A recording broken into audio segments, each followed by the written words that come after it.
Mic check, mic check, mic. Am I live? Am I coming through clear? Am I live? Mic check, mic check. I forgot how this damn thing works. Mic check, mic check. Okay, I'm sounding good on that side. It's looking good on this side. Let me just check one more thing. I ain't been live in so long. I done forgot how to work this thing. Give me 1 second, y'all. Give me 1 second. Just check this right here.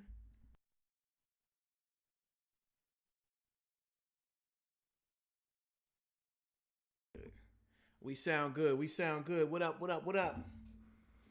Nev with the first comment. I appreciate you. What's goody, my boy? What's good? I feel like I got something in my eye, yo. What the fuck? Excuse my language. But you see the title.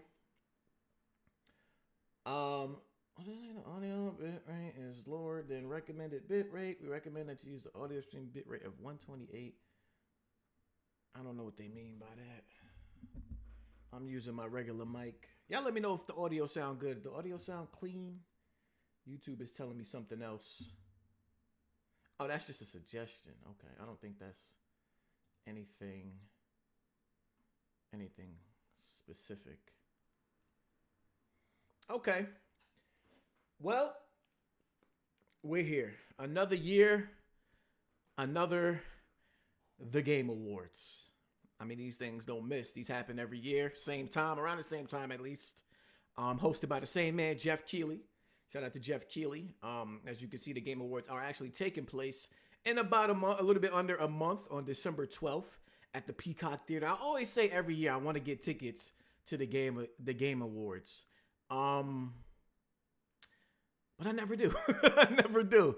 Maybe next year. Next year is going to be a pretty big year in terms of like games that are supposed to be coming out. Like in terms of games that are supposed to be coming out, next year is looking to be a pretty big year. Let me just take a quick glance at what we got in store for 2025. But I know right off the bat, you got GTA 5 is expected to come out next year. I mean, it's GTA 5, wow. Shit, that's how long we've been playing that damn game. GTA 6, excuse me, is supposed to be coming out next year. And even though Rockstar, like, you could never be sure about what their release dates are going to be, I do think GTA 6 is coming out next year. I just can't see why not. You know what I'm saying? They're still being very, like, under the wraps about it. Like, we only got one trailer since last year, so hopefully we get another trailer before this year is up. But I do think we'll see GTA 6 next year. You got the Switch 2 coming out next year and everything that is coming with that. So that's going to be a big year as far as hardware. Death Stranding 2. I'm actually currently playing through Death Stranding 1. Slowly but surely, nothing that I'm like no life in. I'm just tapping into it every so often. I'll probably have it beat before this year is over. But that's a pretty cool game. I think next year is going to be a big year for Xbox, even though it feels like we say that every year.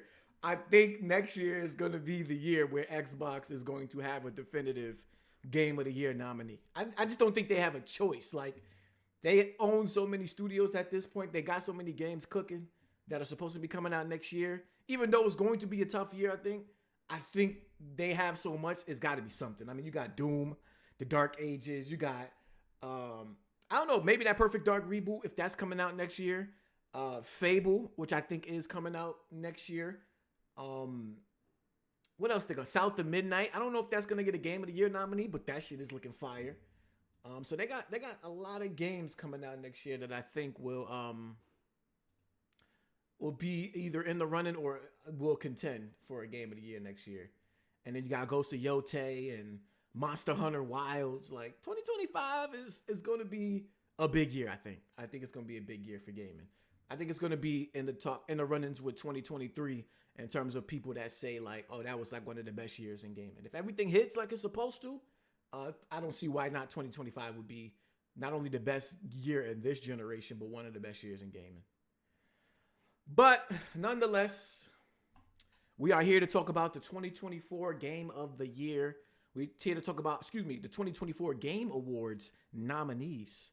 And I want to go over the nominees in these categories and just go over what I think will win. I'm not voting because I'm going to do that closer to the Game Awards, closer to when I have more games beat.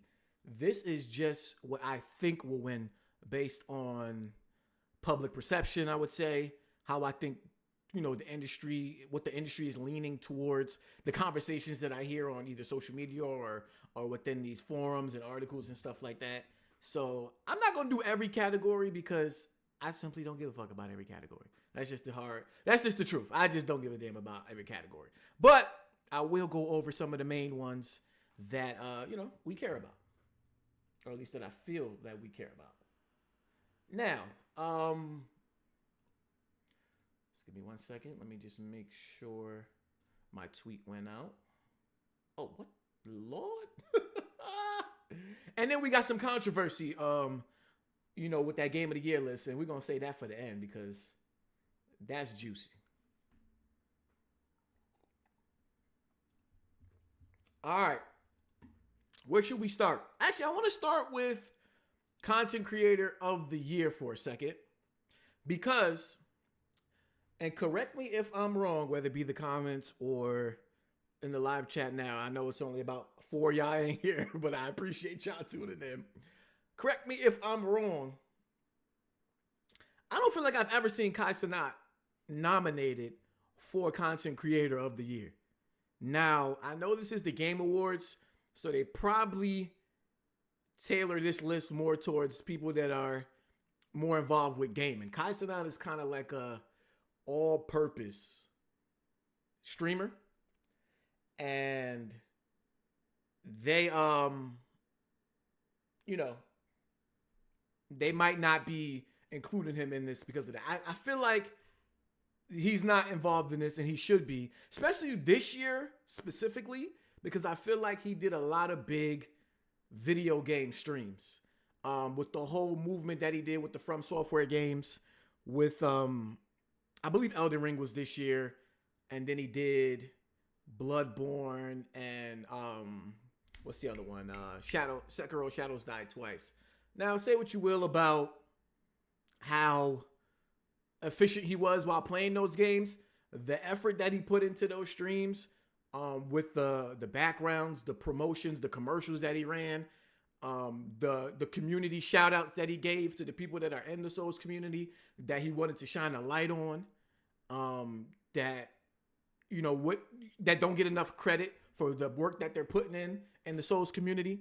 And he didn't want to just make it seem like he was the one putting Souls games on the map or something like that. He gave a lot of people credit for what they were doing and people that helped him out. So why wouldn't he be on a list like this? You know what I'm saying? I feel like he deserves to be on a list like this. I'm going to be honest with you. I don't know a single person on this list. I don't think maybe typical gamer I've heard of, but I don't know none of these people. I don't know none of these people. And you know what I'm saying? So maybe I'm not tapped in, but I don't know none of these people. I'm just wondering why Kai Cenat does not show up on this list, especially in a year like this year. Shout out to Muck in the chat. What's good, my boy? He said they don't know who Kai is. I don't know how. Especially with all the stuff that he did with From Software games this year. I don't know how Jeff doesn't know who Kai Cenat is. If they smart, they would put him on the list and bring him there. Absolutely. Especially in a year like this year, I think it would be very smart to have Kai Cenat on this list. But I don't know who's going to win this list. I'm just wanting to talk about why a person like Kai Cenat is not on that list. So next topic I'm going to cover is going to be most anticipated game of the year. I think this one is a no-brainer. I mean, I'm definitely looking forward to a majority of the games on this list. I definitely want to play all of these. Monster Hunter Wilds. I'm not the biggest Monster Hunter fan. I do think the game looks good, though. I didn't get a chance to play the beta. I was very busy during the times that the beta was running. But I watched a lot of footage. And I think the game looks really good. I think it looks, it's going to need some work on them consoles. So, PS4 Pro is doing what PS5 Pro, is doing what it can to help out. But that shit is struggling over there on them consoles. So it's going to need some help. But, I mean, this is a no-brainer. Most anticipated game of 2025 is going to be GTA 6. Like, it's not even close. Death Stranding 2, Ghost of Yotei, and Metroid Prime 4. We definitely going to check those out, but GTA 6 is what everybody's looking forward to.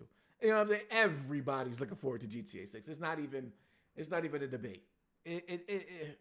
We've been looking forward to GTA 6 for damn near, I want to say, like, realistically, we've been looking forward to GTA 6 for over half a decade. Like, over half a decade at this point. Like, for real, for real.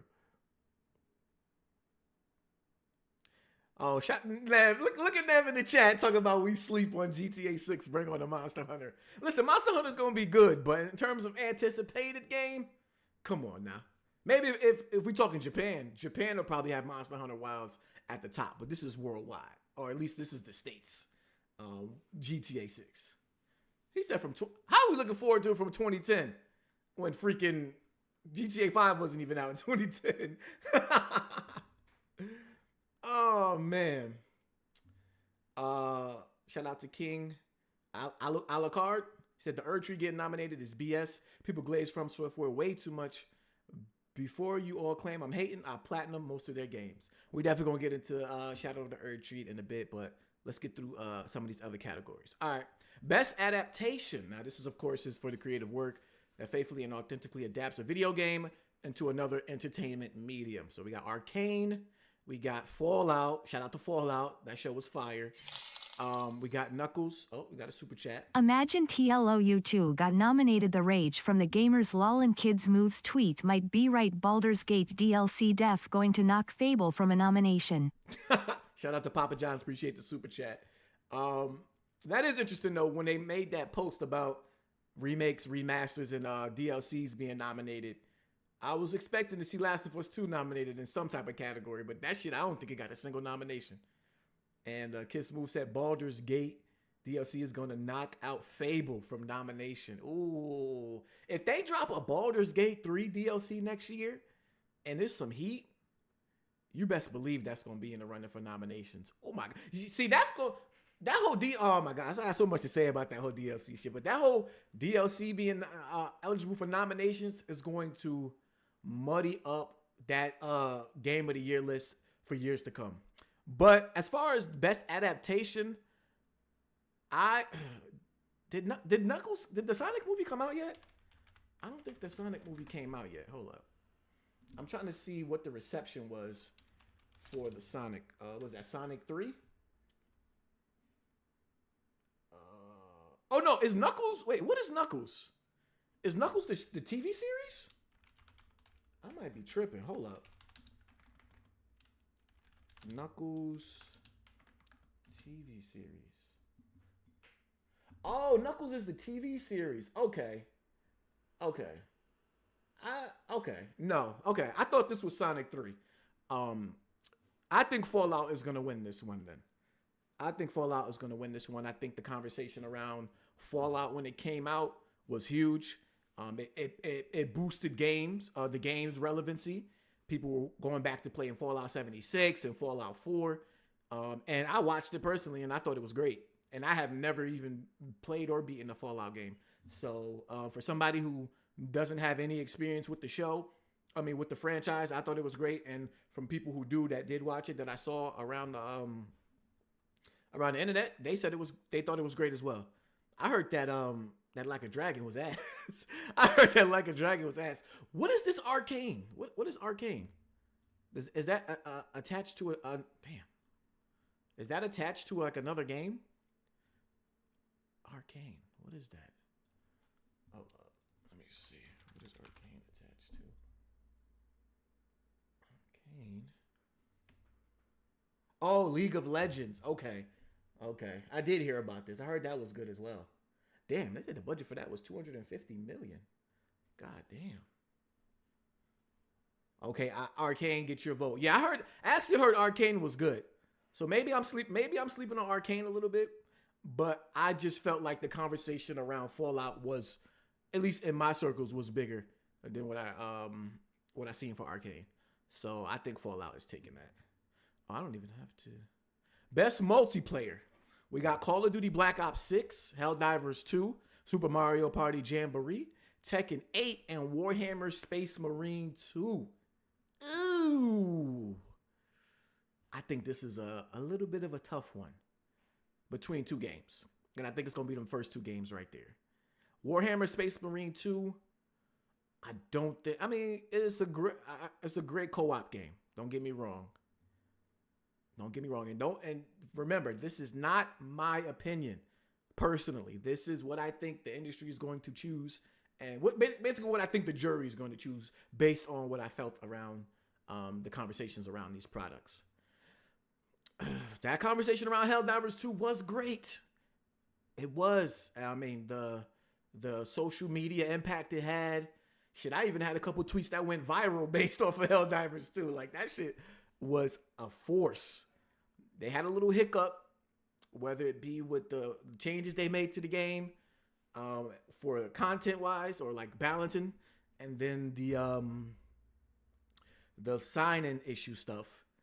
But based on the jurors, I don't think that sign-in stuff is going to be a big issue or a knock on the game as bad as people might think that personally were affected.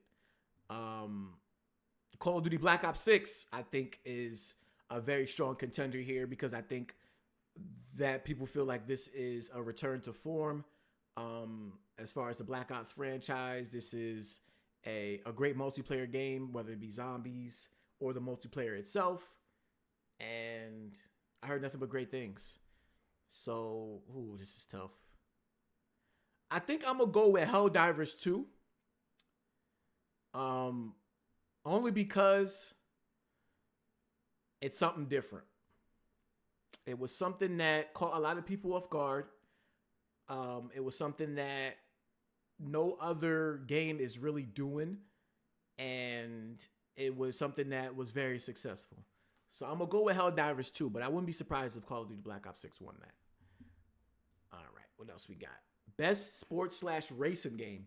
You got F1 24, EA Sports FC 25, NBA 2K25, Top Spin 2K25, and WWE 2K24.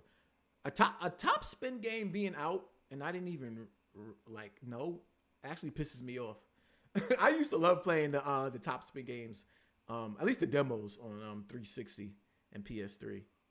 But what I think is gonna win this, I'm so out of the loop. And actually, you know what I'm surprised is not on this list is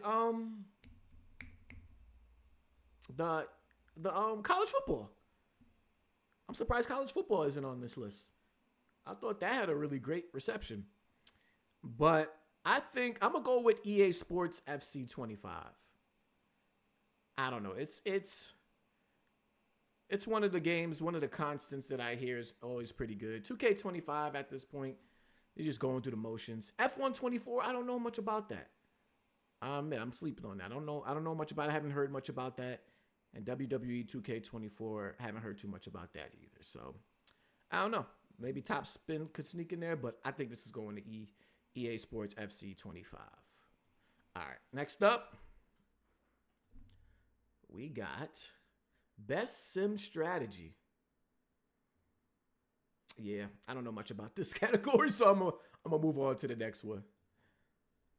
Best Family Game. Okay, I can get busy. Basically, the Nintendo category. This is the Nintendo category right here. But for best game appropriate for family play, irrespective of genre or platform, Astrobot, Princess Peach Showtime, Super Mario Party Jamboree, The Legend of Zelda Echoes of Wisdom, and The Plucky Squire. By the way, I played and beat The Plucky Squire. Pretty good game. I enjoyed it. But I think this is going to Astrobot. I think the Nintendo category streak is going to be broken. It's crazy because Nintendo has 3 exclusives here. And I do think it's going to lose this category to Astrobot. Because even though Astrobot, as we'll see later, is nominated for Game of the Year, I don't think it has a snowball's chance in hell at winning Game of the Year. I just don't. Especially with Shadow of Erdtree being nominated. But I think Astrobot is going to take this category. Blaze 4K in the building. What's goody, my guy? Shout out to Blaze 4K for pulling up. I definitely shout out to Blaze. He invited me to be on the Solid Cast. Make sure y'all tune into the Solid Cast. I believe it's every Saturday, if I'm not mistaken. Saturday nights. I'll be outside, Blaze. You know that. I'm for the streets. So it'd be tough to catch me on the Saturday nights, but I'm definitely interested in pulling up on that show. What's this Saturday? Let me see. This Saturday is the 23rd. I don't know. I don't have nothing planned right now, but plans could change so fast. So plans could change so fast. But I'm gonna keep you posted. I'm gonna keep you posted. What time y'all go live? I think it's 8:00. He said. All right, best fighting game. Okay, this is good. This is an interesting one. Dragon Ball Spark and Zero, Grand Blue Fantasy versus Ryzen, Marvel's Capcom Fighting Collection, Multiverses, and Tekken 8. All right, okay. I know Dragon Ball Spark and Zero has been all the rage as of lately.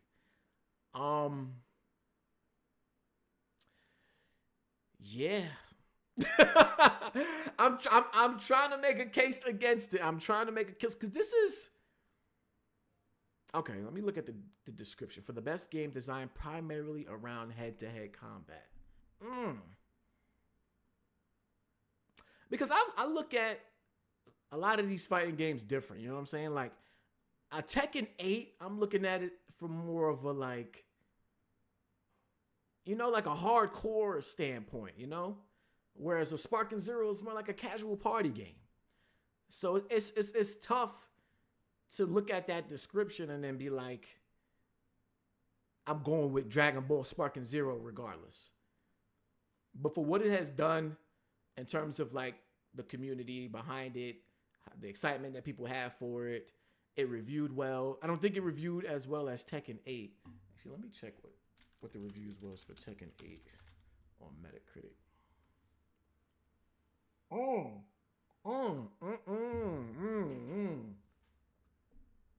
Hold on.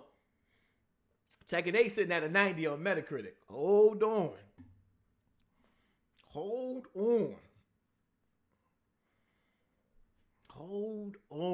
That's interesting. See, I don't know too much about the Tekken 8. But I think Spark and Zero is going to take it. Yeah, I think Spark and Zero, because you know what? You know what solidified it for me? And rest in peace, but Toriyama passing away this year. The game coming out, the fanfare. I don't think they're going to miss an opportunity to acknowledge and pay respect to what Dragon Ball is as a franchise and as an entity, and not give it its award. So I think it's going Spark and Zero. On to the next one. Best RPG. You got Dragon's Dogma 2, Elden Ring Shadow of Erdtree, DLC by the way, Final Fantasy VII Rebirth, a reimagining, but I'm gonna save that argument for another day. Actually, I probably have given up my Rebirth, my Final Fantasy Rebirth, well not Rebirth, more remake slander because of, if you've played both games, you could clearly see that it's a lot of difference from the original Final Fantasy game, Final Fantasy VII. Like a Dragon, Infinite Wealth, and Metaphor ReFantazio. This category is actually really fire. I think the nominees here are all deserving, and I'm not sure if I feel like something is here. I don't know. I don't think I mind the DLC being in this category. It's the Game of the Year category that I'm more like. I'm a little bit. I ain't gonna say I'm upset. I'm gonna say that I don't agree with. That's all. Because I'm not upset at the end of the day. I don't give a fuck who wins these awards. I really don't. But for best RPG, I think Final Fantasy VII Rebirth is gonna win this. I do think Final Fantasy VII Rebirth is gonna win this. And that is, I think it's gonna be close though. I think this is a tough choice. And with Shadow of Erdtree actually being in the category, because I'm not one to say like the quality of Shadow of Erdtree is bad, like never. But I think that game, Rebirth and ReFantazio, I think are some of like the highest rated pieces of content of this year in gaming. And then Dragon's Dogma 2 reviewed well, and Infinite Wealth did as well. So it's a tough category, but I think Rebirth edges it out slightly and gets that RPG of the Year award. I'd be surprised if it lost that. Best action adventure game. Woo-wee. For the best action adventure game combining combat with traversal and puzzle solving. Astrobot, Prince of Persia: The Lost Crown, Silent Hill 2, Star Wars Outlaws, and The Legend of Zelda: Echoes of Wisdom. This is good. This is really good. You know what be like stumping me on this this action adventure category is that they talk about the combination of combat, traversal, and puzzle solving. So looking at all of these games, I ain't gonna lie, looking at all of these games, low key, I think The Legend of Zelda: Echoes of Wisdom fits this category the most, if I'm being honest. Because I thought the combat in Astrobot, it was good, especially the special levels. It was good. But as far as like traversal, like what are they, you know what I mean? Like, is it that moving through the level? Like, yeah, that's pretty good too, because you get the different different attachments that help you move through the level. So that was good. Puzzle solving in Astrobot though, no. Absolutely not. No, brain dead. Not, I ain't gonna say brain dead, but very simple puzzles. Prince of Persia: The Lost Crown, really good combat. Puzzles, actually, yeah, it has some really good puzzles too. Traversal was average. Silent Hill 2, I didn't play. Same for Star Wars Outlaws. But from what I've seen from those two and the Legends of Zelda: Echoes of Wisdom, I think it would come down to between Astrobot, Prince of Persia, and the Legends of Zelda: Echoes of Wisdom for me. I'm not gonna lie to y'all. I think Legends of Zelda: Echoes of Wisdom takes this. I really do. I really do. Because I think it excels in all three categories from what I've seen. All right. Best action game. Ooh, wee. For the best game in the action genre focused primarily on combat. Black Myth Wukong, Call of Duty Black Ops 6, Helldivers 2, Stellar Blade, and Warhammer Space Marine 2. Stellar Yams.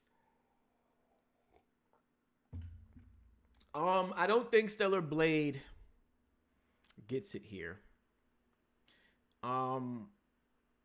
Even though the combat in Stellar Blade is phenomenal, I don't think it's going to beat out a Warhammer Space Marine or a or a Black Myth Wukong. I don't think it's gonna beat out those two. But I think Black Myth Wukong is gonna actually. I don't think that's Space Marine 2. Space Marine 2.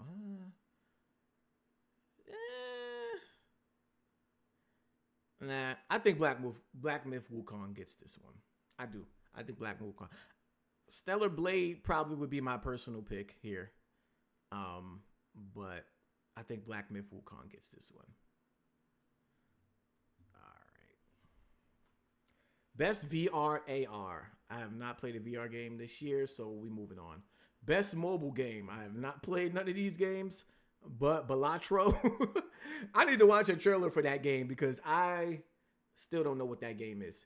Best debut indie game. Animal, Balatro, Manor Lord, Specific Drive, and The Plucky Squire. I mean, I feel like Balatro, being that it's nominated for Game of the Year, is gonna win all of these other categories. Because if it's good enough to be Game of the Year and none of these other games are, then how do these other games even stand a chance? best game playable on a mobile device. Like, how does anything stand a chance? And that is nominated for Game of the Year. And then best debut indie game. Like, how does any of these other games stand a chance if, again, Balatro is nominated for Game of the Year? Insane. Again, this category, best indie game. How does any of the other games stand a chance if Balatro is already nominated for Game of the Year? Like, it's Roxas, what's good? Appreciate you pulling up. Yeah, I just, okay, best community support.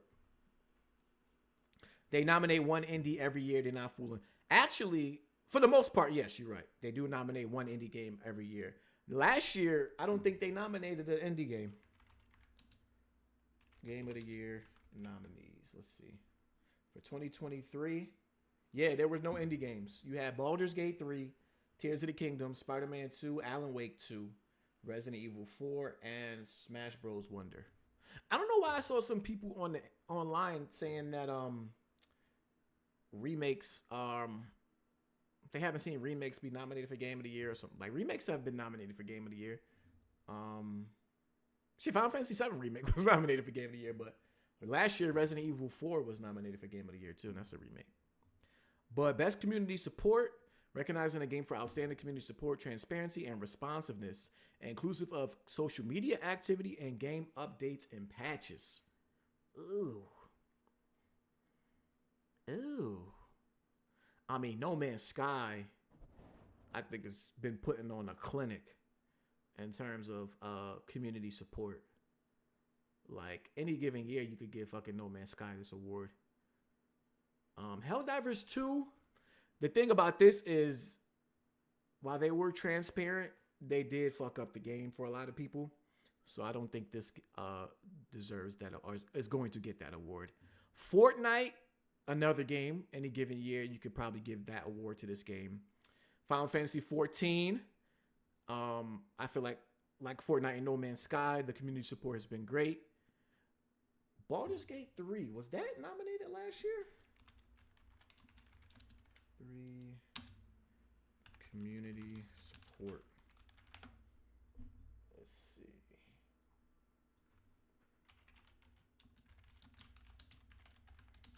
Community support. I don't remember.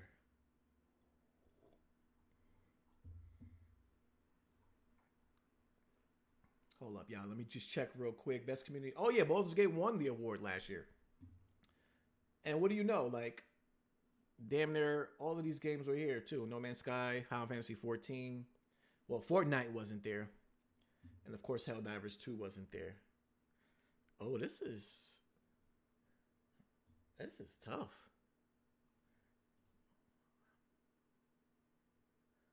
Yeah, I think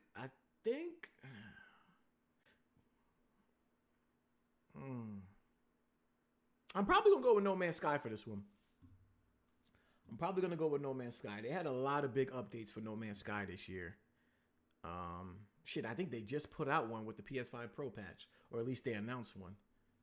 So, and I think they're even incorporating like Mass Effect Quest or some shit like that into No Man's Sky. Hold up. No Man's Sky Mass Effect. Yeah. There's a Mass Effect crossover in the game. Like, come on. I think No Man's Sky is winning that. All right, best ongoing game. Awarded to a game for outstanding development of ongoing content that evolves the player experience over time. You know what? This is the perfect category to put a DLC in, or like an expansion in. This is the perfect category for Shadow of Erdtree. This is it. This is it right here. This is the category. Because why is Destiny 2 in here? They recently got the big expansion. Diablo 4, same with Final Fantasy 14. Fortnite, of course, they get DLC all throughout the year, and Helldivers 2. But I think this is the perfect category for a Shadow of Erdtree. What I think is going to win this is Destiny 2. I think that that DLC had a really good reception, and it's when people were down and out on Destiny and Bungie as a whole, and I think they delivered a quality piece of content.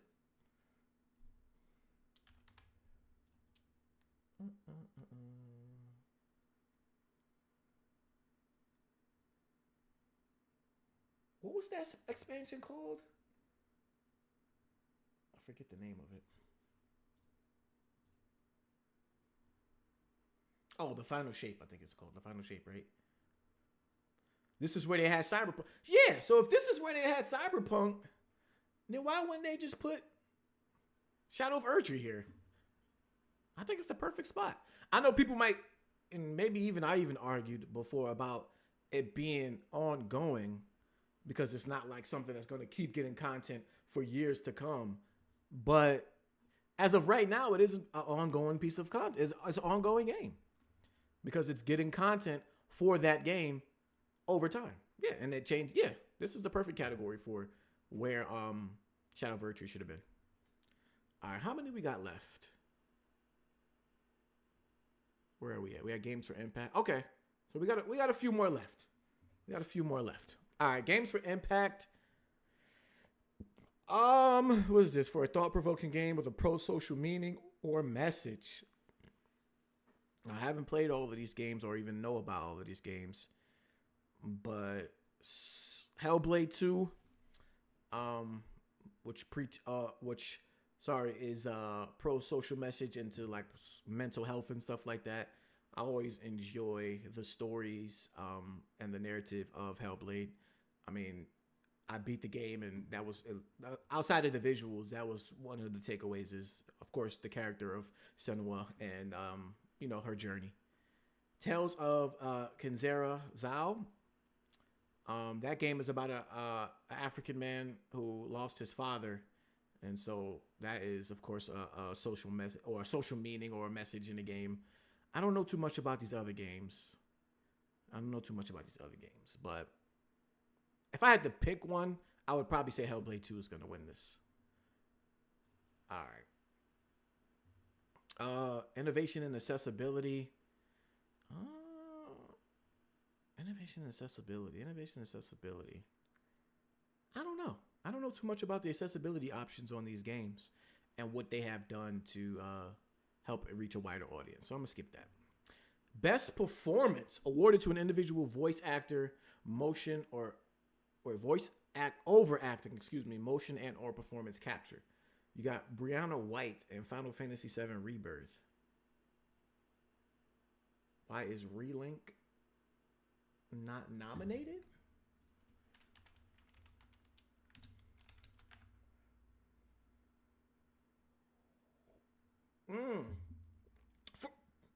You talk about for RPG? That's a good question. That is a good question. But that RPG category was stacked. I'm not going to lie. That RPG category was stacked. Now, if your beef is because Shadow of Erdtree is there, then I get it. But that category was stacked. You got Brianna White. Who does she even play? Is this Aerith in Rebirth? Oh, okay, yeah, she is Aerith. Okay, Hannah Tell and Life is Strange for a little piece of change. Humberly Gonzalez. This is the chick that they said what is that? Ubisoft butchered her face. gave her the strong jaw. Yeah, people are crazy. Luke Roberts in Silent Hill 2. I heard his performance was actually really good. And then Melina Jurgens in Senua Saga Hellblade 2. I think this is going to Melina Jurgens. I mean, I don't think it's any like, if it's one thing you cannot deny from Hellblade, actually two things: the visuals and the performance from Melina Jurgens. Like, fantastic, fan-fucking-tastic, her performance. So yeah, I think this goes to Melina Jurgens. I'd be shocked if it doesn't. Where is Eve? Oh no, we're not doing that. We not doing Eve about as stiff as a cardboard when it comes to that performance. We're not doing that. Unless you might be talking about the because I played on the English dub. Shout out to Malky Rob. He said he met Melina Jurgens last year. Oh, at the Game Awards? That's what's up. That's dope. Yo, I'll be seeing your pictures at the Game Awards. You be meeting a lot of people there. Like, do they have like a cocktail hour or something before or after? where you can like socialize with the actors and the actresses and the developers and stuff like that and take pictures. 'Cause that's dope. I would like to like talk to some of my favorite either developers or performers when it comes to these games. All right. Oh, you said yep at the JW Marriott. Oh, that's dope. That's dope. Is that like a separate ticket, or does your regular admission get you in there? Best audio design. We got Astrobot, Call of Duty Black Ops 6, Final Fantasy 7 Rebirth, Senua's Saga Hellblade 2, and Silent Hill 2. Again, I think this goes to Hellblade 2. My personal opinion. What they do with the voices, the audio of, the voices in her head from the characters and stuff like that. I think it's great. What else probably had Call of Duty typically has a good audio design, audio and sound design too. And this is not like music. This is just like audio. So like sound effects, what things sound like, how they tweak the, how it's projected into your headphones or your speakers and stuff like that. I would be surprised if Silent Hill 2 didn't have like a good audio design as well. Because that's like a horror game. So, it's free. That's dope. Oh, what the fuck? Did my internet just go out? Am I still live? Yeah, I'm still live. Okay. Most of the developers and higher ups from gaming industry stay at the hotel. That's fire. That's fire. All right. Best score in music. Now this one. Astrobot, Final Fantasy 7 Rebirth, Metaphor ReFantazio, Silent Hill 2, and Stellar Blade. Oh, man. I already know what my personal pick is for this category. And I do think my personal pick is also going to be the game of the award winner. And that's Stellar Blade. I don't think I played another game this year that had better music than Stellar Blade. And I've played pretty much all of these games here. Only one I haven't played is Silent Hill 2. Silent Hill 2 has the blooper stench. Even with the scores. Oh, man. It don't got good music in Silent Hill 2. Astrobot got some fire tracks. Rebirth got some great music. But I don't think it's better than... I don't think nothing is better than Stellar Blade. ReFantazio, come on. That's Atlas, dog. Like, I don't think they ever miss when it comes to the score. But Stellar Blade's score is different, y'all. I'm telling you. Go put that score on and just listen to it. It's fire. You think Rebirth is going to win Best Music? I don't know. I don't know, man. I don't know. I've been playing through. I'm about 40 hours into Rebirth. I don't think that music has captured me like Stellar Blade has. Could change because that's a long-ass game, but I don't know. I don't see it. Best Art Direction. You got Astrobot, Black Myth Wukong, Elden Ring, Shadow of Erdtree, ReFantazio, and Never. I mean, I wouldn't be surprised if Shadow of Erdtree won here. I think Elden Ring won this award back in 2022. What you don't see here is a game with like hyper realistic graphics, I don't see that nominated, but I don't know. Was there a game that was like really stunning with the hyper realistic direction this year? I don't know if we had one of those. Metaphor's art direction that's interesting. Atlas versus a From Software game in art direction.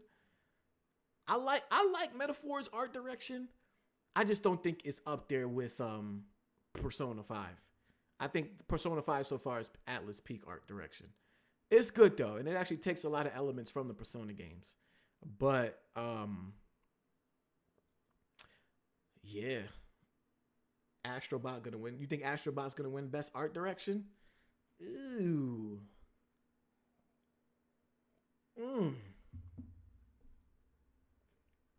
I don't know.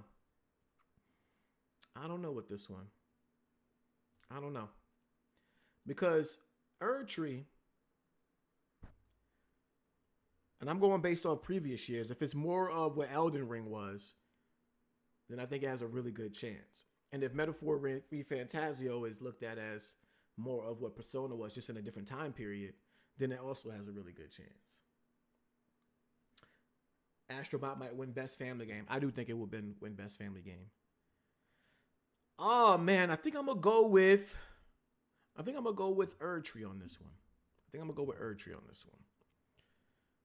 Never has a really nice art direction though. I love that art direction in Never. I hope Naughty Dog reveals their game there. It's been development since 2020. Actually, me and Kofi have a bet about when Naughty Dog is going to reveal their next game. He thinks it's going to be in 2025. Shit, Ishi, I hope for your sake it is in 2020 at the Game Awards, because I think that nullifies the bet. But Neil Druckmann recently came out and said the game has been in development since 2020. Which I'm not surprised, because that's when Last of Us 2 came out.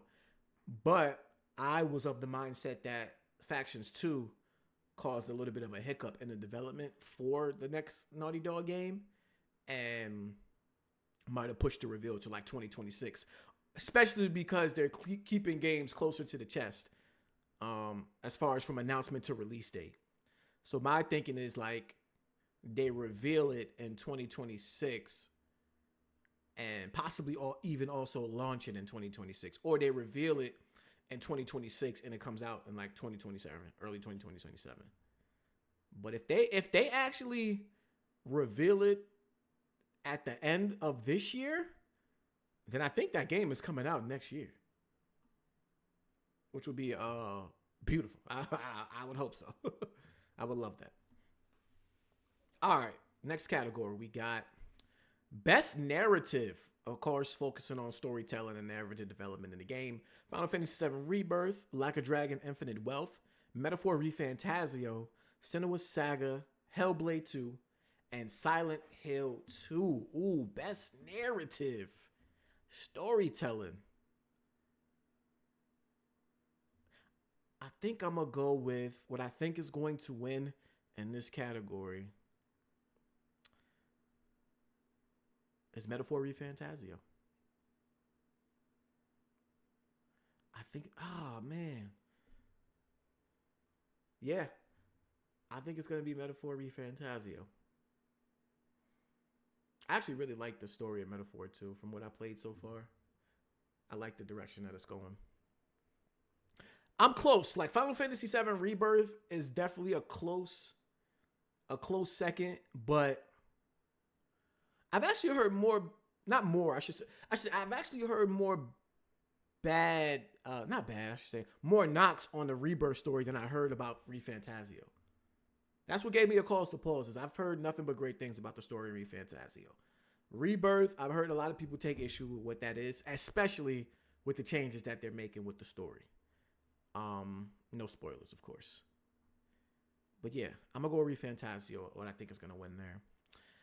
All right. Best Game Direction, awarded for outstanding creative vision and innovation in game direction and design. Ooh, okay.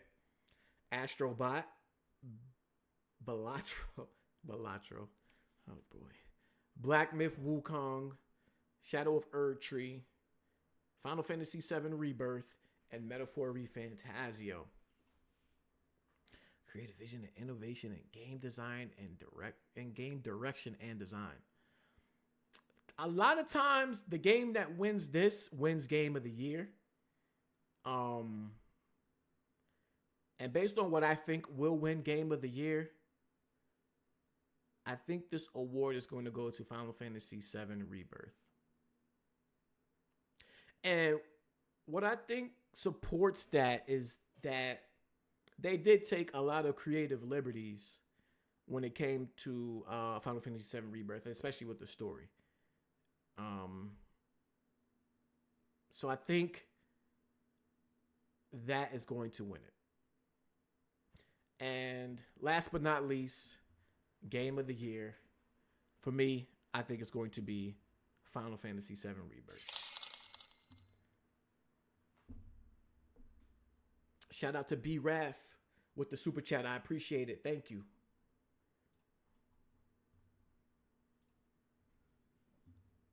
But before we get into the Shadow of Erdtree, can I please watch a trailer of Balatro because I don't know what the hell this game is about. And I'm trying to figure out what is all the hype about this Balatro game. So hold up. Give me 1 second. Oh, I type in a B real quick and you see something else. All right. Oh, damn, they got why Balatro is awesome. Release date trailer. I just want to see gameplay. Maybe it's a gameplay trailer. It's a card game. Okay. I got the launch. All these trailers are short. All right. Let's watch the launch trailer then. Never heard of Balatro. All right. Let's read the description first. Balatro is a roguelike deck building poker game developed by Local Thunk. Players will utilize illegal poker hands, discover game-changing jokers, and string intricate combos together to reign supreme. Oh, excuse me. The game is fitted with an in-depth campaign mode with 8 difficulty modes alongside challenge, daily, and seeded runs. Balatro is available on PS4, PS5, Xbox One, Xbox Series S and X, Nintendo Switch, and PC. I think this game is available on mobile as well. All right, let's watch this trailer real quick. He's just a joker. In any other game, he's left out the deck and has no value. But in Balatro, Jimbo and other jokers upgrade your poker hands, allowing you to create powerful card synergies. Every run requires a new strategy. Harness these jokers to their full potential and optimize your deck to defeat tricky enemy boss blinds. Wield the mystic power of tarot cards to enhance your individual playing cards and upgrade the poker hands you play with planet packs and vouchers. You will need all the help you can get to survive each round. Do you like shiny cards? Balatro has multiplier cards, lucky cards, glass cards, bonus cards, steel cards, and stone cards. Keep an eye out for cards with a golden seal. Collect stronger editions for each joker like foil, holographic, polychrome, and the elusive negative power. Balatro. Never underestimate a joker.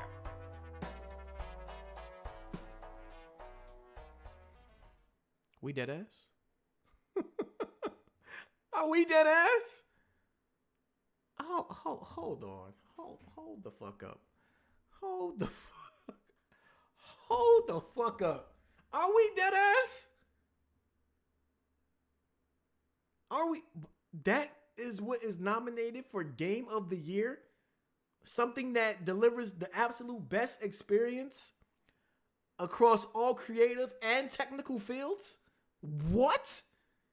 I don't even know if I'm mad at Shadow Tree anymore being nominated. I'd rather Shadow Tree be a nomination than fucking Balatro. A fucking card game is nominated for Game of the Year? A roguelike poker game? We can't be serious. I go to the casino and play roguelike poker all the time. Every time I walk up in that motherfucker. Like, don't get me wrong, poker is a blast. But Game of the Year? What? What? I know they be wanting to put indie games in this category, but that? How? I feel like I have to like play this game now. Like I feel like I have to buy it. I feel like I have to play it because I really need to understand how something like that is nominated as some of the best experiences across all creative and technical fields. Technical field where? That game is a cell phone game. Technical field where? Creative? Maybe you put a roguelike spin on poker. Maybe. What? Where the fuck is Ashton Kutcher? Like, are they serious with that game? No. No way. No fucking way. No way. Absolutely not. Wow. All those other games that like I feel like deserve it. Not I ain't gonna say deserve it, but like all those other games that could have been in that spot. And they chose that. Like the way this game was showing up for nominees and then eventual Game of the Year, I thought this was like, oh shit, this is like an indie darling that I missed out on that I need to play. It's poker, dog. I'm not rolling. I'm not rolling. Is this available on like Game Pass or PlayStation Plus? Because I don't even know if I want to pay for this. Maybe I'll buy it on Steam because I could refund it after 2 hours. Jesus Christ. All right, let's get to the shits.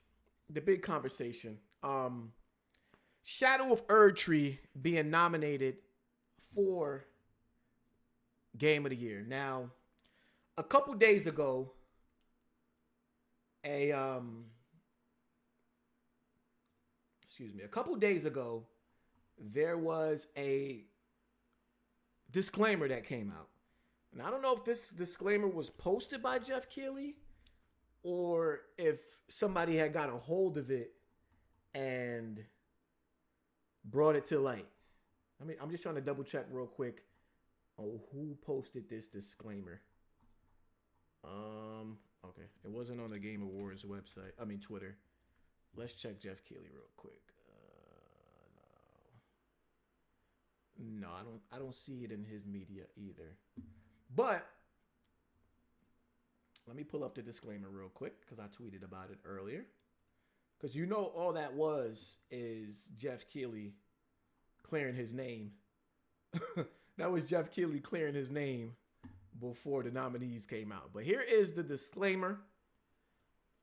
And actually, shout out to Broken Games. He actually did some research and found out that this was recently put up on the Game Awards website because he went into the Wayback Machine and he went back to last year and it wasn't there.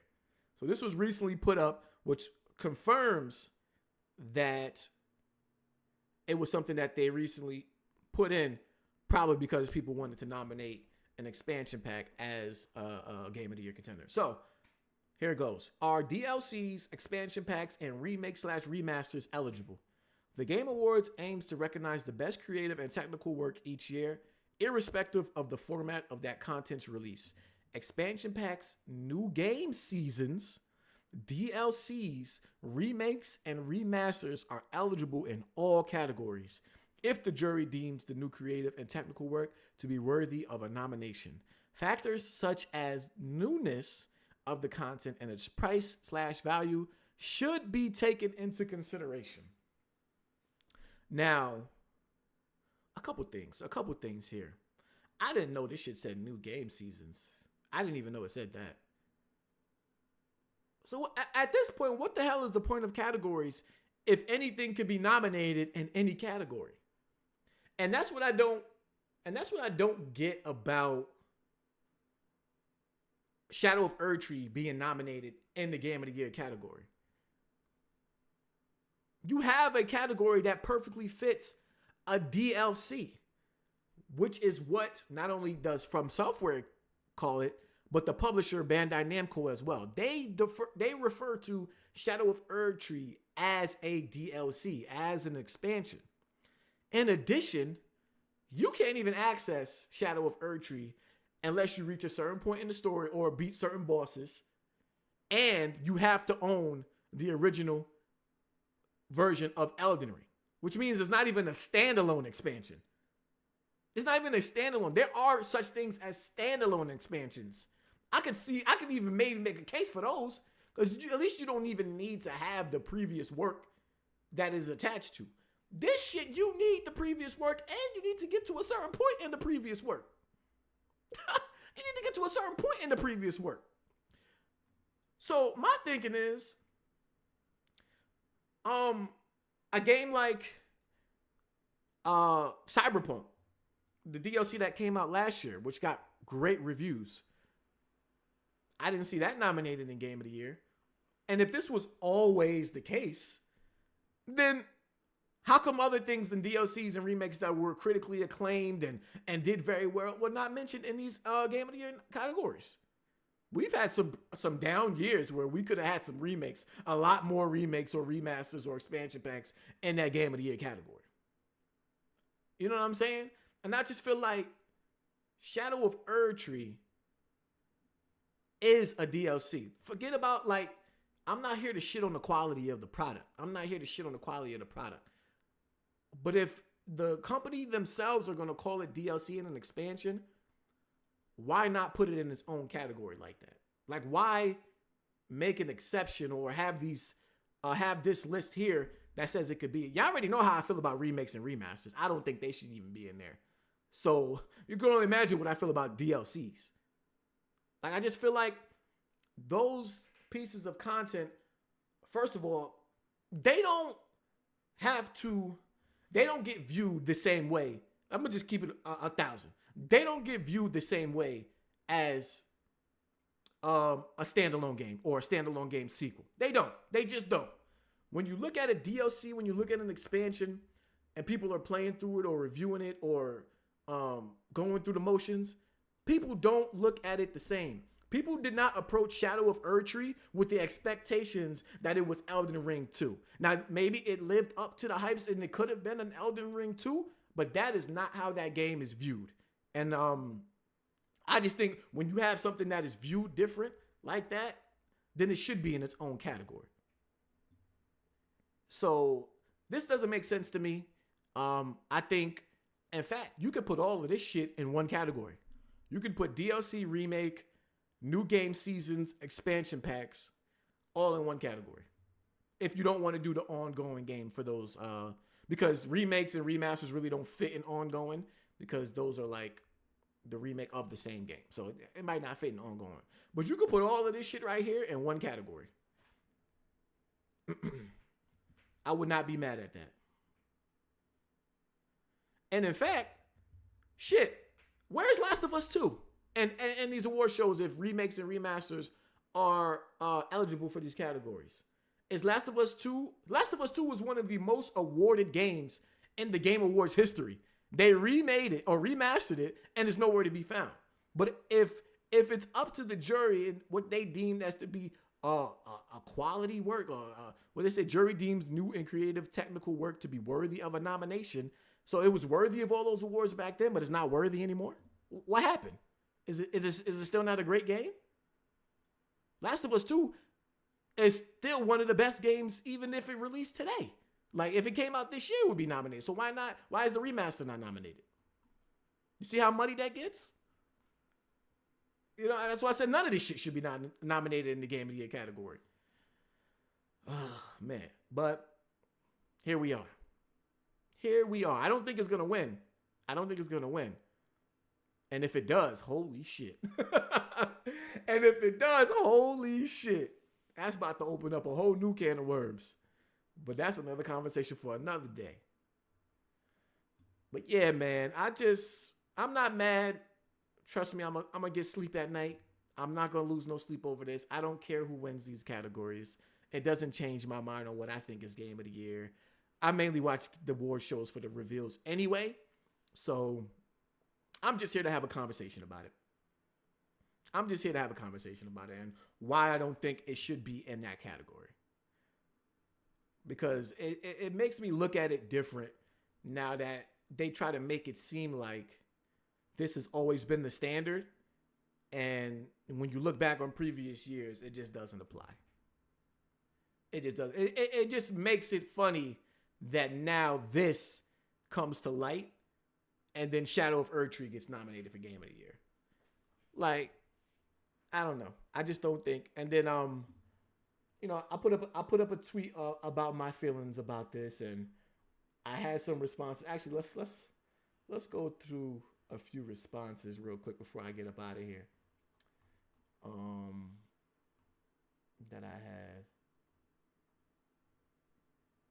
Oh, okay. So this was my tweet. Actually, this was in a response to Greg Miller from Kinda Funny. He tweeted that DLC should be eligible for Game of the Year. Damn, they hit him with the community note. All right, hold up. Okay, now it's going. All right, DLC should be eligible for Game of the Year. It's a game. It's a game that people played this year. If it's that good, it should be honored.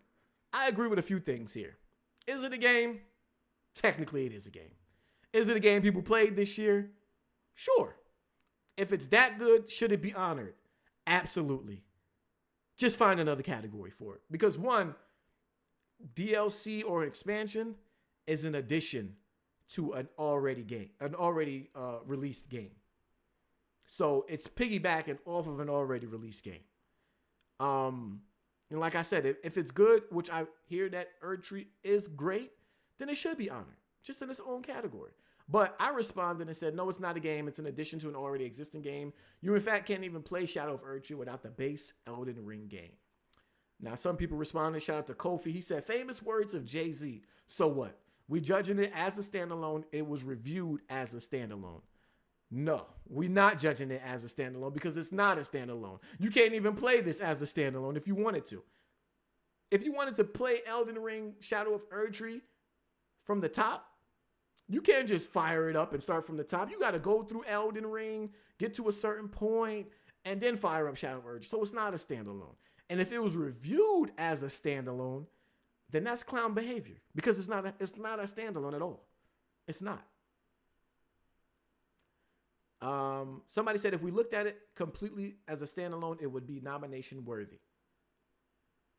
Possibly, but it's not. It's the simple fact that it's not.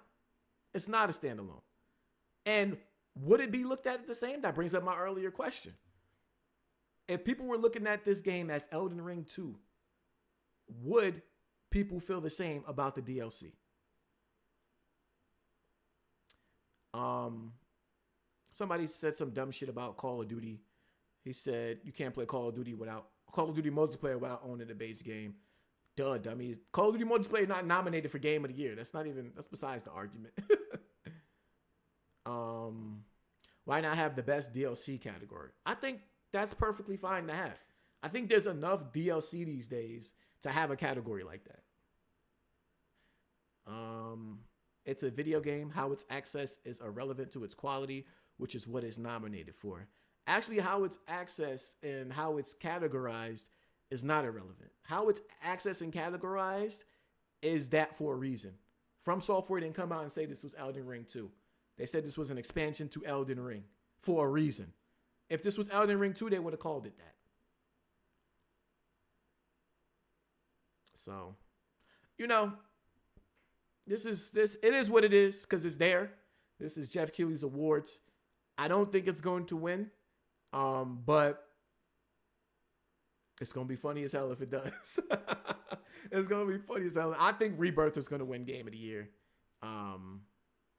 But Shadow of Erdtree, it's going to be funny as hell if it wins. That's all I'm going to say. Oh, man. So that's it for me. That's all I got to say about these nominees.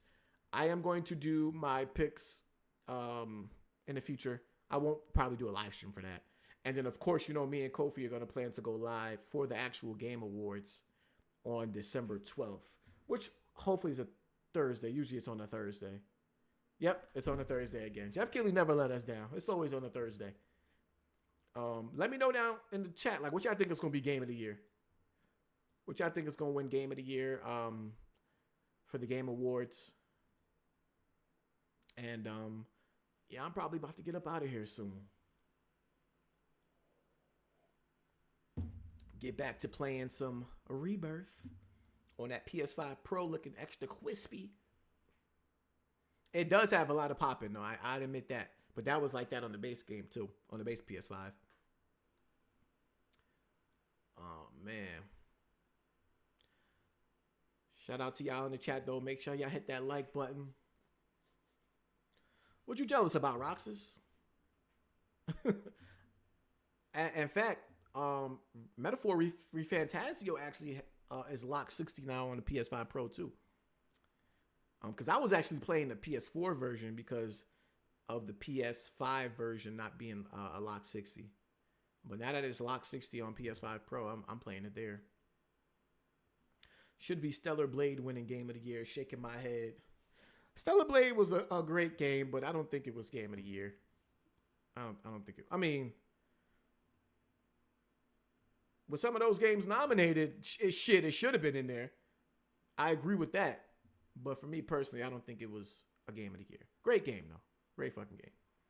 I originally had Helldivers in there as my other nominee after I didn't have Balatro, and I didn't even know what the hell that was. Balatro, however you say it. But yeah, man, let me get up out of here. Damn, this post done got 764 likes. I'm about to mute this shit. I'm not even responding anymore. At a certain point, when your post gets a certain amount of views, the responses don't even become like logical anymore. You just gotta mute that shit to save your mental health, cause they just be like saying dumb shit. But yeah, I'm gonna get up out of here. I'll catch y'all in the next video. If some good news or bad news or anything crazy happens tomorrow, I'll probably go live again. I'm here, man. I'm here. Like my work schedule done freed up a little bit, so I'm trying to do more content on the channel. But on that note, y'all have a blessed night, and I will catch y'all next time. Peace.